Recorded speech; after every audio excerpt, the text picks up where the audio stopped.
as promised in our last planetary pictures, Julie, we've managed to get Aerin, Julie, and Sarah all in the same place, which is a miracle in and of itself. So, because all three of us are very busy, as everyone is, but Julie is a very well-known astrologer who's been practicing well over 5 decades.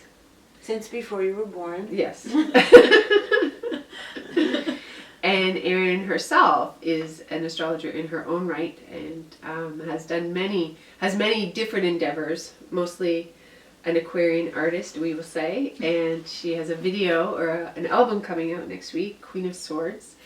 And so despite all of that busyness, we managed to convene to talk about the Venus Retrograde that's coming up in July, and to talk about the importance of combining this astrological event with myth to bring meaning and to bring life into the astrology. So it's not just a head experience, it's a lived experience. Yeah, and this is our offering to you to make this as real and embodied for yourself as you can, because we value that very much. Yeah. So we'll start off with the land acknowledgement. So we are currently located in Toronto, or Tikaronto, which is the unceded territory of the Anishinaabe, the Haudenosaunee, the Huron-Wendat people, and the Mississaugas of the Credit. And it's likely that anyone who's watching this is watching from all over the world, or at least all over Canada and the US. Or maybe all over Toronto. And so we'd encourage you, if you don't already know anything about the Indigenous caretakers of the land that you're living on, to learn about the peoples who have been looking after this land for many centuries, and to become involved in the work of restoring justice to the caretakers of the land and of the water. And I always find this to be particularly pertinent when it comes to astrology, because we're talking about the earth and we're talking about our place in the larger ecosystem. So we are grateful to be here and grateful to be guests on this land. We are. And we're going to start off the video with a piece called The Final Benediction by Sophie Strand. Julie's going to read it for us, and it's a way to set the mood for what we're about to endeavor into. So this comes from a book called The Flowering Wand, Rewilding the Sacred Masculine. And I have found this book so wonderful to read on so many levels. And at the end, she does this final benediction. But it's a book that brings together mythology, ecology, and spirituality or psychology. It's a beautiful book, and I highly recommend it. So here's the final benediction as created by Sophie Strand. May the moon blend us in the bowl of bothness. May we compost our heartbreak, mulch our wounds, pour water into the dry cracks of dead soil.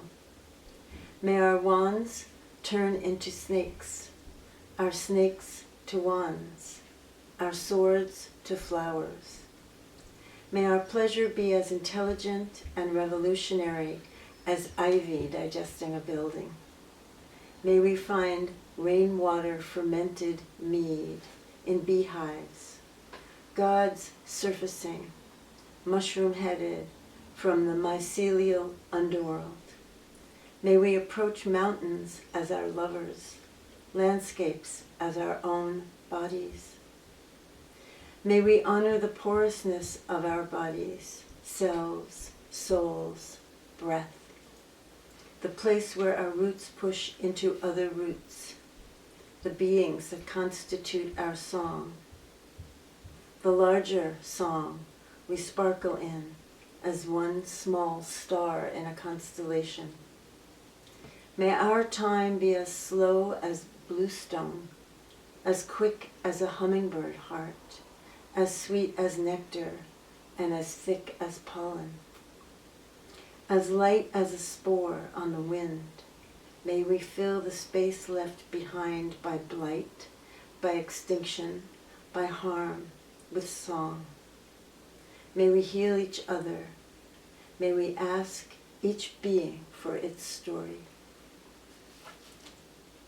That's beautiful. She's my new hero. Okay, that's a great way to sort of move into talking about, the importance of myth and the loss of myth that we have for this culture as we move into a new figuration of what it means to be this world. So I know you have some thoughts on that. Yes, I have thoughts on that. And if you were all here in person, I would invite everybody to share this, but instead I'll just invite everybody who's here to share it. They can share in the comments of Yeah. the video. Yes, you can comment. And you can like us, and you can subscribe, and you can even hit the notification button. Is that right? Nailed it. Yes. And then other people would be inspired. Imagine the whole world doing a ritual for Venus Retrograde at roughly the same time. Oh my gosh. It's so That exciting. sounds amazing. That's really the hidden agenda here. That's the dream. That's the dream. Okay, so I'd like to take us back to when Moses got the 10 Commandments. Okay, right? that's a while. The 10 Commandments were written in stone. And once we started writing our stories in stone, it was downhill from there. Because before that, story was told and retold in so many different ways. And story would change through time, and it would change with time. And of course, myth and story are the same thing, right? And so there were traditions of storytelling where you had to say the words exactly the same as the person who taught you to say the words in the first place. But the idea was that it would always be infused with the time and the place where you were telling the story in and from. So when we started to write things down and solidify them and concretize them, slowly but surely our stories became more and more disconnected from our existence. And we gradually began to eliminate the visionaries and the dreamers as truth-telling. So, you see it in the way that people use the word myth. Sometimes people will say something and say, oh, that's just a myth. Right? That's just an old wives' story. Wow.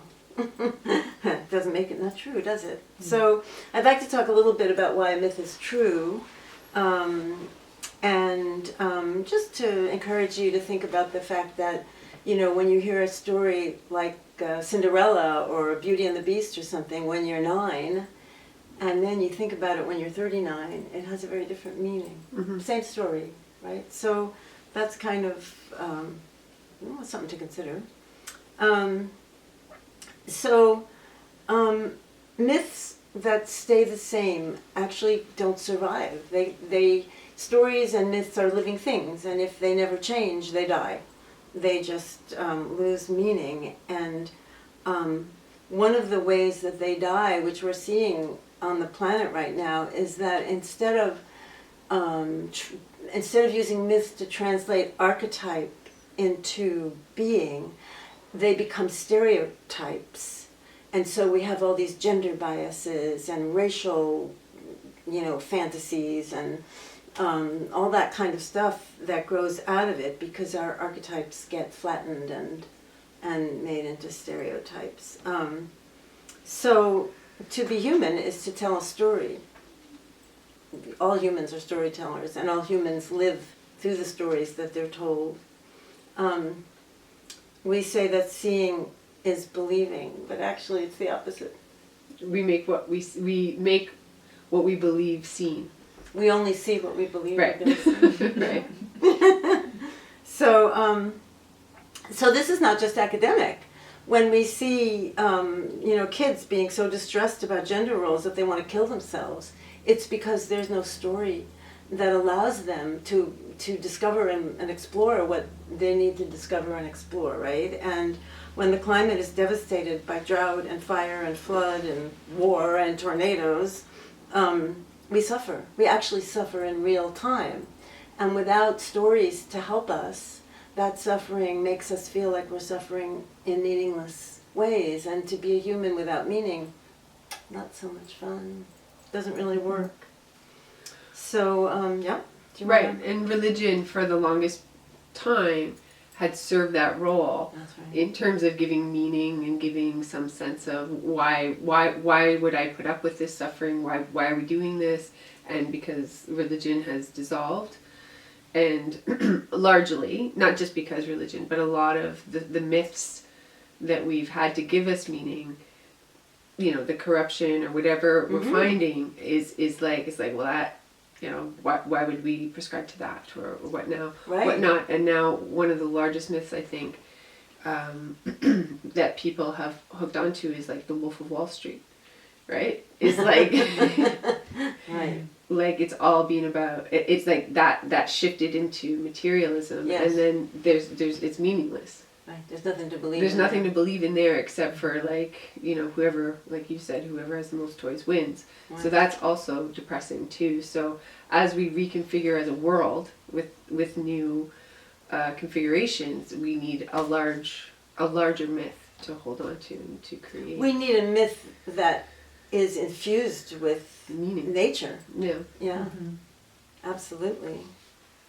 I also feel like we need a myth that kind of merges the right and the left brain experience, because a lot of early myth was a much more left brain, intuitive, fluid, Yeah. moving experience. And then what you're describing, Sarah, is kind of like the myth of the Enlightenment era, which was, did I say left brain before? I always get them confused. Anyways, rationalism is a left brain experience. And so that's the predominant myth right now, yeah. which is not inherently wrong. It's just not integrated with the right brain, intuitive, receptive experience. Right. So I feel like we need something that has space for both, because the pendulum has kind of swung both ways. That's a good point. Yeah. In this book that I have a few notes from called A Short History of Myth, which I also recommend, by Karen Armstrong. She talks about in the pre-modern world, most people, realized that myth and reason were complementary. It wasn't like one or the other. It was like you could have a myth and you could have a logical thing. The example she gives is really good. A myth could not tell a hunter how to kill his prey or how to organize an expedition efficiently, but it helped him to deal with his complicated emotions about killing animals. Right? Logos is efficient, practical, and rational, but it could not answer the questions about the ultimate value of human life, nor can it mitigate human pain and sorrow. So one of the things she says in that book that kind of blew me away is that people had a hard time killing animals because animals have faces like humans, right? And so we really felt that. Yeah. So lucky for us, we have the writing in the heavens. Well, one thing that's interesting with I read in a book called The Cosmic Serpent was basically that, and Jung referred to this as well in terms of archetypes, which myths are built from. They have a biological basis, and it's like this: the way that our biology holds us through our life. Archetypes hold us through our psyche, our psychic structure through our life. And like you said, if it doesn't die and get reborn, then it becomes meaningless, That's right? right. So in this book, he was showing how the mythology and the biology are really the same thing. It's like mythology describes the biology. It's just a story. And when I myself learned biology in school, I'm not scientifically minded, but I was very good at biology because I could make the biology into a story. Yeah. And it's just like, okay, the white cells, these are these guys, and the red, you know, like it's very easy to make a story about biology, and they go hand in hand. So, Right. so like you, to your point, like it has to be a story that's alive and connects with what is alive in our bodies now. Yeah. And we have to understand our bodies as not discrete and separate from the earth, but our bodies as part of the earth body. Which makes me think about what you were saying. As soon as something got written in stone, it became prescriptive, and then we become detached from it, or it becomes depersonalized. So a lot of science can become very prescriptive or detached for that reason, rather than understanding it as something that we're part of, or that is us, and that is like a creative living process that's happening. Right. And that's what you were saying about the myth. It's one thing to read a myth, but it's not really fully lived until you've made it into a ritual. That's right. And that's what we're going to do. And it's really exciting because everybody who wants to do that can do that.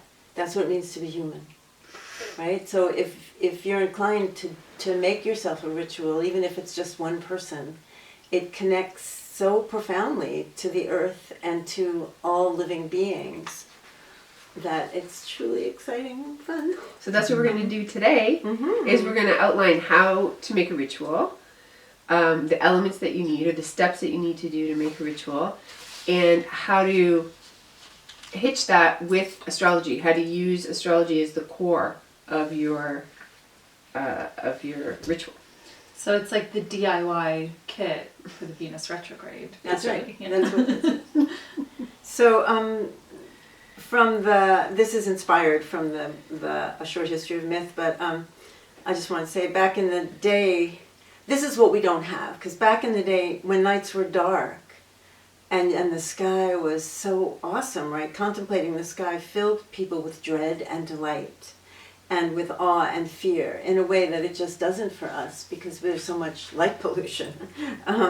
So the sky attracted and repelled people.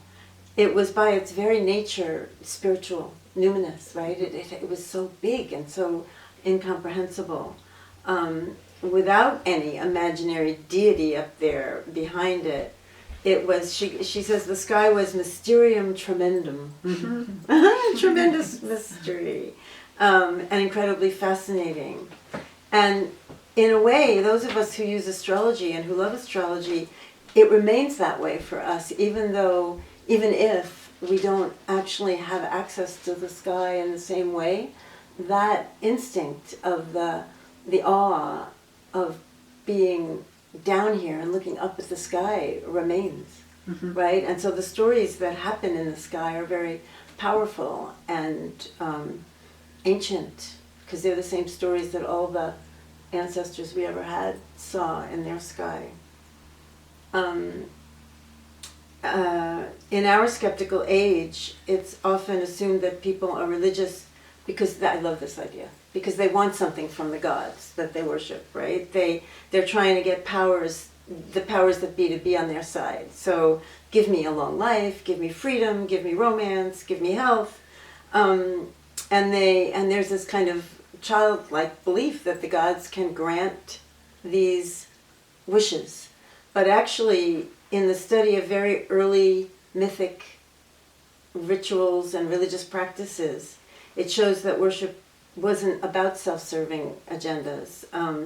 People didn't want anything from the sky, and they knew perfectly well that they couldn't affect the sky in any way. There's no way that we can change what happens in the sky, right? Or at least there didn't used to be. I don't know if we could blow up the moon, but so because of that, the world was profoundly mysterious, profoundly close and unknowable, and it's so it holds us in this attitude which is inherently devotional and worshipful and spiritual, yeah. So it's inherently sacred to do a ritual. And we don't need a myth to be literally true. We don't even want a myth to be literally true. I feel like that's the whole point of myth, is that it's not. Yeah. Yeah. And that it's symbols, it's symbolic to us, and it gives meaning to us, and we can extract the meaning, and we can develop our own meaning around it for each person. Like we were talking earlier today about a myth, and you were talking about one side and you were talking about another side of it, and it just keeps unfolding dimensionally, right? It's not, like you said, it's not a stereotype, it's not static. It keeps opening into new meanings for people. Right. So should we talk about the Venus retrograde myths? I think Venus retrograde offers us exactly what it is we're saying we need. Okay. And I think that we need to do this because we are living in an extreme situation. So where do we want to start? Well, we could talk about different versions of the Venus myth. I think that there's probably one in every culture that's ever existed. And then there's lots of probably modern versions of the Venus myth that are not specifically meant to be about that, but are still archetypes of it. To name a few, Inanna? Inanna? Is that right? Inanna? Yeah. Inanna would be a good one. Persephone is a good Venus myth. And I'm always partial to Baba Yaga and Vasilisa. Yeah, and just one last thing about the mythic mind and why it's such a wonderful thing to be able to do a ritual for the Venus retrograde that's coming up, is that part of what we really need to look at right now is grief. Grief is a part of every life. Life ends and it's sad, and grief touches everybody. But I think part of this particular ritual of the story that Venus retrograde has always given people is this notion that loss is inevitable and it brings change and life goes on. Would you say? Mm-hmm. And that's, so there's a component of this story which is important, which has to do with giving us permission to feel grief. Right. As an important part of Because transformation and growth. Because when we allow ourselves to feel grief, if we really let ourselves feel grief, we feel connection. We feel connection with everything. So that's the other.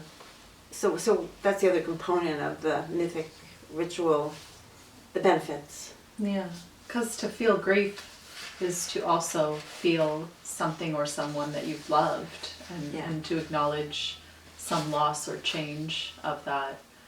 But I really do feel that our current disconnection from myth as a collective also is correlated with our inability or discomfort with feeling grief, and that the two go hand in hand. And yeah, like Sarah, you were talking about Jung's version of myth earlier, and I know that he also thought about it as something that was able to describe what we couldn't describe directly, like that it can access parts of our experience or human archetypes that we can't otherwise point to directly. Like it's something more elusive. Right. And I feel like to touch our grief is like that too. Yeah. And so that we need something that's beyond someone saying do this and you'll feel better, to or be take able this to and take you'll this feel and you'll better. feel better. Yeah, which is like maybe you do it for a few hours, but like then, and yeah, something that can actually help us access the grief. Yeah, and myth and ritual is something that does that. And this is one way to do that. Yeah, so, and we're and enter, like to your point about the left and the right brain. We feel so much more confident when we're in our knowing, when we're in our left brain, and we're like, okay, yes, I know what's happening. I remember at my father's funeral, my aunt said there was an argument about whether or not we should have the body on display. And this is like personal preference. I have no judgment about what everyone decides, but my thinking was that we should have the body on display because as the human mind likes to avoid feeling things, I know I do, to see the body is to acknowledge on deep levels that it is over. The life is over. And sometimes, the psyche's tricky. It doesn't want to be confronted with that. And she said to me, she goes, well, I'm a rational person. I know he's dead. And I was like, okay. That's the thing with the rational mind. Yeah. It knows a lot of things. Yeah. Bless it. That's good. But the psychic levels of our being, the layers of knowing is what, when it gets down to your gut and the lived experience of what that knowledge actually means to the integrity of your being is a whole different thing than understanding the concept that somebody's dead. Right.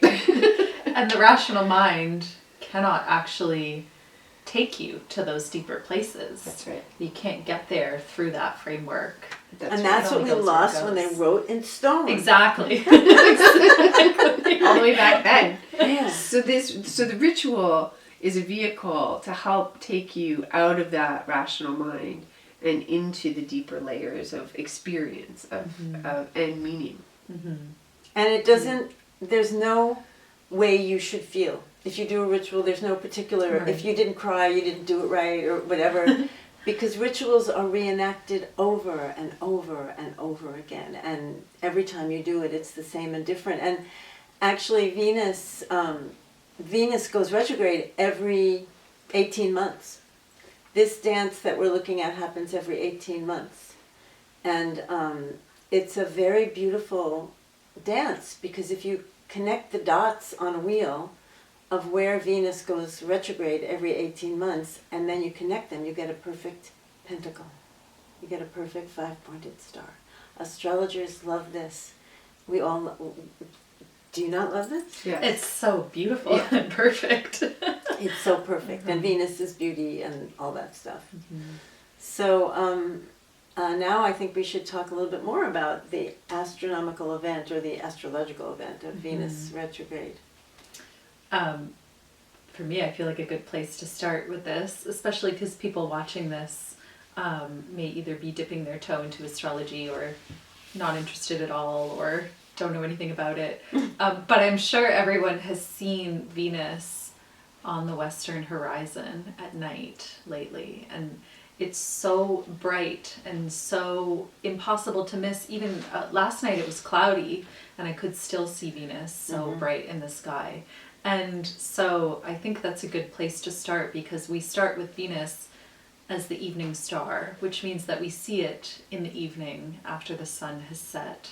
And right around now, Venus is at its furthest point from the sun, like it's about as far away from the sun as it gets.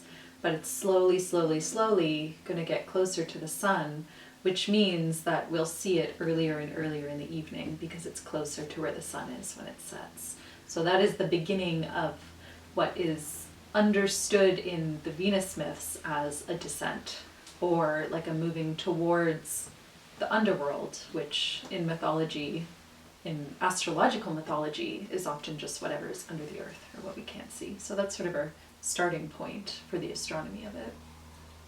And then as Venus, astronomical Venus, gets closer to the sun, she disappears. And she disappears for 8 days. And that's when she's in the underworld. That's when Venus has died and nobody knows if she'll return. And that's the mystery. That's where the stories, that's where you tell the story. And now I'm thinking that Baba Yaga isn't such a good story for that, because she doesn't go down. She goes into the woods, but she doesn't go down into the... anyway, I'm happy to be wrong. So when Venus returns, so this is what's happening in the sky. Venus conjuncts the sun, and then it returns, or she returns, and when she returns, she's the morning star. And just like Aerin was beautifully enacting, Venus as the evening star is beauty and take your breath away beauty. Venus as the morning star is more about determination. It's the return, it's as the morning star. So then we look east early in the morning to see Venus rising just before the sun, and it gets brighter and brighter as the mornings go on. And that aspect of Venus was always seen to be the return and the determination to get what she left, that she wants. Get her throne back, actually.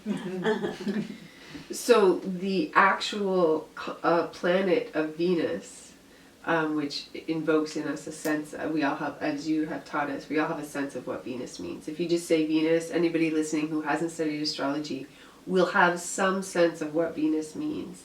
And so to watch the celestial body go through this actual process of being the farthest point from the sun, coming into the sun, disappearing, and then re-emerging is the sort of the outer event.